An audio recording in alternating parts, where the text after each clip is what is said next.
अध्याय 3 तंतु से वस्त्र तक विज्ञान कक्षा 6 के लिए है पाठ्य पुस्तक। आज हम लोग अध्याय 3 पढ़ रहे हैं, तंतु से वस्त्र तक।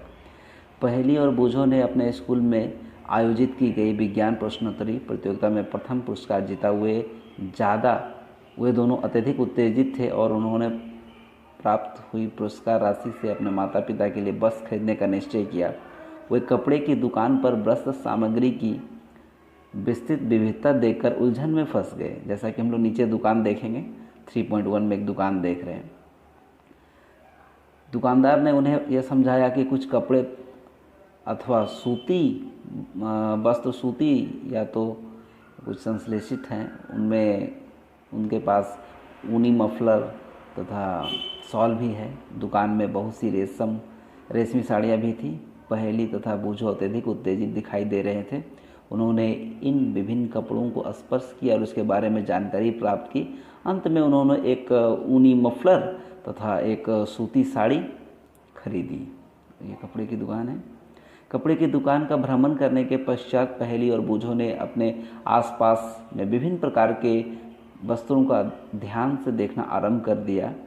उन्होंने यह देखा कि बेडशीट, बिस्तर पर बिछाने की चादर, कंबल, पर्दे, मेजपोश, तौलिए और झाड़न, डस्टर आदि ये सभी भिन्न भिन्न प्रकार के कपड़ों से बने हैं। यहाँ तक कि उनके बस्ते तथा बोरे भी किसी प्रकार के वस्त्र से बने। उन्होंने इन सभी वस्त्रों की पहचान, कोई वस्त्र उसका सूती है, चाहे ऊनी है, रेशमी है अथवा संश्लिष्ट है, के रूप में की। अब आप भी इन वस्त्रों में से कुछ की पहचान कर सकते हैं। आपके भी घर में आप देखेंगे कि इस तरह का आपको मिल जाएगा। या चलिए क्रियाकलाप करते हैं वस्त्रों की विविधता को जानने के लिए। क्रियाकलाप 1, अपने आसपास के किसी दर्जी की दुकान का भ्रमण कीजिए। सिलाई के बाद बचे कपड़ों की कतरन एकत्रित कीजिए। कपड़े की प्रत्येक कतरन को स्पर्श करके उसके स्पर्श का अनुभव कीजिए। दर्जी की सहायता से उससे पूछकर कुछ कपड़ों पर सूती, रेशमी, ऊनी, संश्लिष्ट के लेबल लगाने का प्रयास कीजिए। इस प्रकार के कतरन को लेकर के क्या आप यह जानना चाहेंगे कि ये विभिन्न कपड़े किस प्रकार बनते हैं? अब हम लोग को उत्सुकता होगी आप लोगों को कि कैसे आखिर बन रहा है। चलिए जानते हैं ये वस्त्र किस प्रकार बनता है या किस प्रकार तैयार होता है। इसको हम लोग जानने के लिए थोड़ा सा आगे बढ़ते हैं। हम लोग को समय का भी ध्यान में रखना है, इसलिए हम लोग आगे बढ़ते हुए हम लोग आते हैं कि वस्त्र कैसे बनेगा। जब कोई कपड़ा नुमा होता है आपके पास, मान लीजिए कोई कपड़ा, उसमें आप धागा देखिएगा कि निकलेगा। आपको उसको कटिंग कर दीजिए साइड से और उसके बाद देखिए कि एक एक रेशा आपको निकलेगा, जिसको हम लोग तंतु या तागा हम लोग कहते हैं। तो कपड़ा यानी कि बना हुआ है तागा या तंतु से। अब इस तंतु के बारे में जानेंगे, तंतु क्या है, कैसे बनता है। चलिए तंतु के बारे में पढ़ते हैं हम लोग।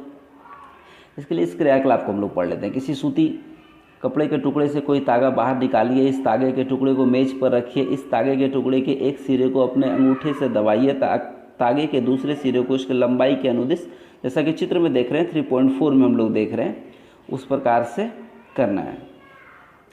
और फिर जब हम लोग देखेंगे कि जो तागा लिए थे उससे पतली लड़ियाँ में विखंडित हो जाती है, जैसा कि हम लोग चित्र 3.5 में देख रहे हैं। चलिए इस तरह हम लोग आसानी से कर पाएंगे।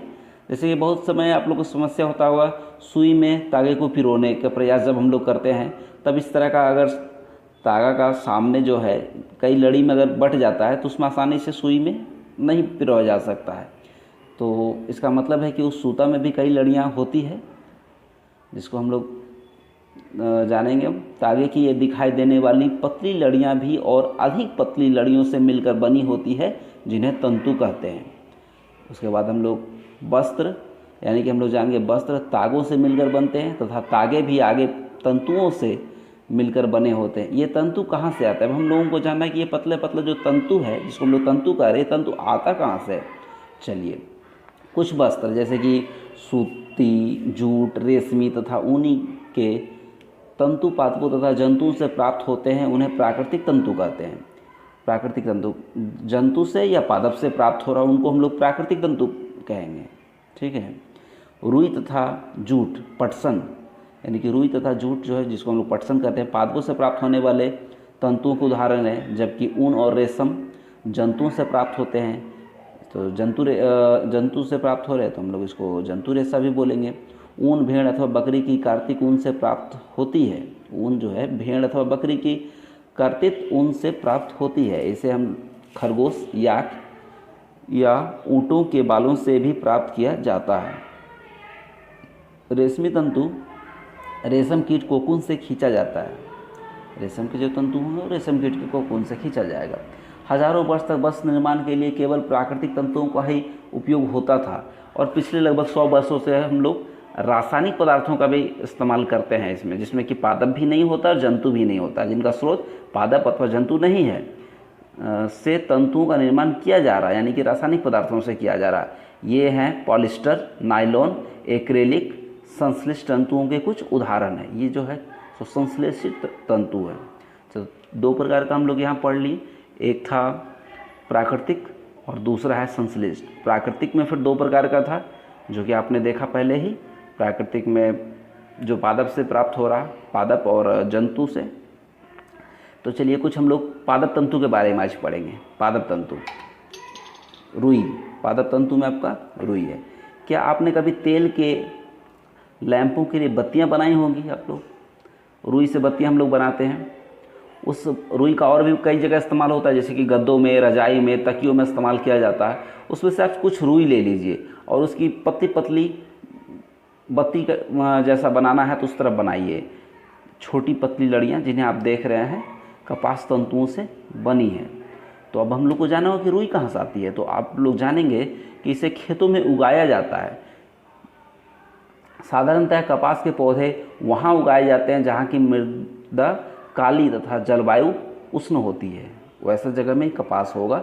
नीचे हम लोग देखेंगे कि कपास की खेती की हुई है। कपास के पादप इस तरह से दिखते हैं। कपास लगा हुआ है, इसमें सफ़ेद सफ़ेद जो हम लोग को दिख रहा है वो रुई है, जो एक प्रकार के फल है, फल में बंद है।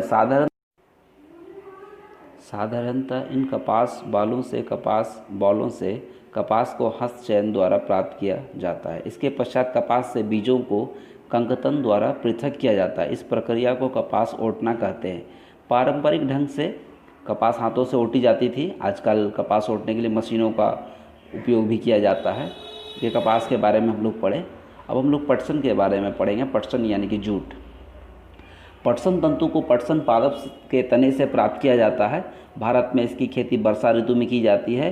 भारत में पटसन को प्रमुख रूप से पश्चिम बंगाल, बिहार तथा असम में उगाया जाता है। सामान्यतः पटसन पादप फसल को पुष्पन अवस्था में काटते हैं। फसल कटाई के पश्चात पादपों के तनों को कुछ दिनों तक जल में डुबाकर रखते हैं। ऐसा करने पर तने गल जाते हैं और उन्हें पटसन तंतुओं से हाथों द्वारा पृथक किया जाता है। वस्त्र बनाने से पहले इन सभी तंतुओं को तागों में परिवर्तित कर लिया जाता है। ऐसा किया जाता है, देखिए जैसा कि चित्र में हम देख रहे हैं। उसके बाद आगे हम लोग पढ़ेंगे सूती तागे की कताई कैसे हो रही है। तो आप सूती तागा बनाने का प्रयास कर सकते हैं। एक हाथ में कुछ रुई पकड़िए, रुई की सहायता से हम लोग कर सकते हैं। दूसरे हाथ के अंगूठे तथा तर्जनी के बीच कुछ रुई की चुटकी भरिए तथा इसे धीरे धीरे रुई से बाहर की ओर खींचिए तथा रेशों को लगातार ऐंठते भी रहिए। क्या आप तागा बना सके इस तरह का प्रकार, जैसा कि हम लोग चित्र में देख रहे हैं। रुई से तागा बनाने का प्रयास करिए। रेशों से तागा बनाने की प्रक्रिया को कताई कहते हैं। इस प्रक्रिया में रुई के एक पुंज से रेशों को खींचकर ऐंठते हैं। ऐसा करने से रेशे पास पास आ जाते हैं और तागा बन जाता है। इसके लिए हम लोग इस प्रकार का एक तकली का इस्तेमाल करते हैं। कताई के लिए एक सरल युक्ति हस्त तकुआ का उपयोग किया जाता है, जिसे तकली कहते हैं, जैसा चित्र 3.10 में दिया हुआ है। हाथ से प्रचलित कताई में उपयोग होने वाली एक अन्य युक्ति चरखा है। चरखे के उपयोग को राष्ट्रपिता महात्मा गांधी ने स्वतंत्रता आंदोलन के एक पक्ष के रूप में लोकप्रियता प्रदान की थी। उन्होंने लोगों को हाथ कते तागा से बने वस्त्रों यानी कि खादी को पहनने तथा ब्रिटेन की मिलों में बने आयातित कपड़ों का बहिष्कार करने के लिए प्रोत्साहित किया था। खादी के प्रचलन को बढ़ावा देने के लिए भारत सरकार ने 1956 में एक संगठन का निर्माण किया, जिसे खादी एवं ग्रामोद्योग आयोग कहते हैं। पैमाने पर तागों की कताई का कार्य कताई मशीनों की सहायता से किया जाता है। कताई के पश्चात तागों का उपयोग वस्त्र बनाने के लिए किया जाता है। 3.5 तागे से वस्त्र। तागे से वस्त्र बनाने की कई विधियां हैं। इनमें दो प्रमुख विधियां बुनाई तथा बंधाई है। तो सबसे पहले आज हम लोग बुनाई के बारे में जानेंगे। बुनाई है क्रियाकलाप 2 में आपने देखा होगा कि वस्त्र तागों के 2 सेटों जिन्हें एक साथ व्यवस्थित किया जाता है से मिलकर बनते हैं। तागों के 2 सेटों को आपस में व्यवस्थित करके वस्त्र बनाने की प्रक्रिया को बुनाई कहते हैं। एक विशेष प्रकार की बुनाई में हम लोग अब देखेंगे। क्या कभी आपने यह ध्यान से देखा है कि स्वेटर किस प्रकार बुने जाते हैं? इनकी बुनाई में किसी एकल तागे का उपयोग वस्त्र के एक टुकड़े को बनाने में किया जाता है। नीचे हम लोग चित्र 3.14 में देखेंगे। क्या आपने कभी किसी फटे हुए मोजे के किसी तागे को खींचकर देखा है? जब आप ऐसा करते हैं तब क्या होता है?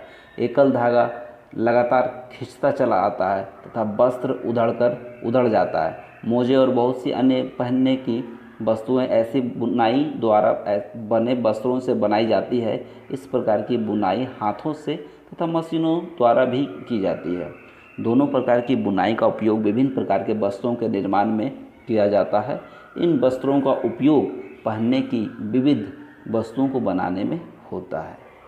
तो इस प्रकार हम लोग जाने कि किस प्रकार से हमारा इतिहास है, धागों से वस्त्र बनता आ रहा, उसके बारे में थोड़ा सा और हम लोग जान लेंगे। वस्त्र सामग्री का इतिहास।